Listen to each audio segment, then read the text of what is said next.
तर राज्याच्या कॅबिनेटमध्ये टोकाचा संघर्ष सुरू आहे असं संजय राऊत यांनी म्हटलेलं आहे।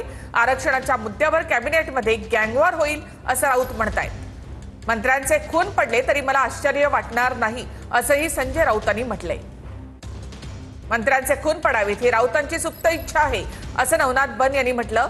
तर जनसुरक्षा कायद्याअंतर्गत भुजबळांवर कारवाई करणार का असा सवाल देखील राऊतांनी केला। राज्याच्या कॅबिनेटमध्ये टोकाचा संघर्ष सुरू असल्याचं संजय राऊत म्हणतायत।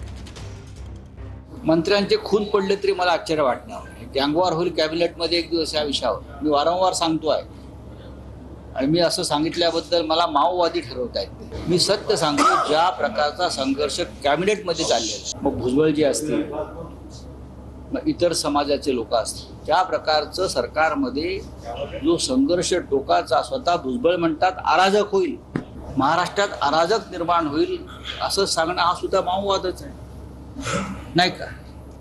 मग जनसुरक्षा कायद्याखाली तुम्ही भुजबळांवरती कारवाई करणार असता। इथं तुमच्या पोटामध्ये कितीही असेल की महाराष्ट्रामध्ये अराजकता माजावी, महाराष्ट्रामध्ये मंत्र्यांचे खून पडावे ही तुमची सुप्त इच्छा असली तरी ती तुमच्या स्वप्नात देखील पूर्ण होणार नाहीये।